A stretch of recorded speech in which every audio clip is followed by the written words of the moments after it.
Maganda yung head unit niya, linaw, malaki. Maganda siyang bonding ng family or ng friends. Mas madali ko na siyang makikita yung daan.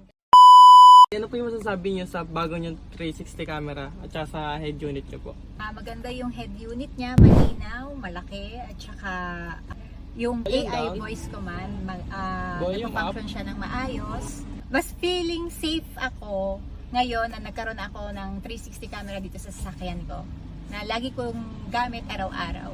Lalo naman sa mga long drive, kung for example mag-travel, so mas maganda siyang bonding ng family or ng friends kasi meron siyang mga applications na magiging entertainment habang nasa daan. Tsaka isa pa yung importante sa lahat yung ating navigation.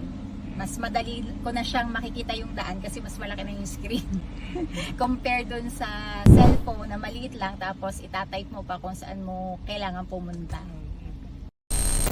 Sordo, dito ikaw ay panalo. Karami na ng mga tumatangkilik, lalo na sa mga taong sa sasakyan ay nahilig. Check mo na automatic, napaka-astig. Flagship car, Android head unit na may Sony 360 recording camera. Kahit pa nasa gabi ay magmumukhang umaga.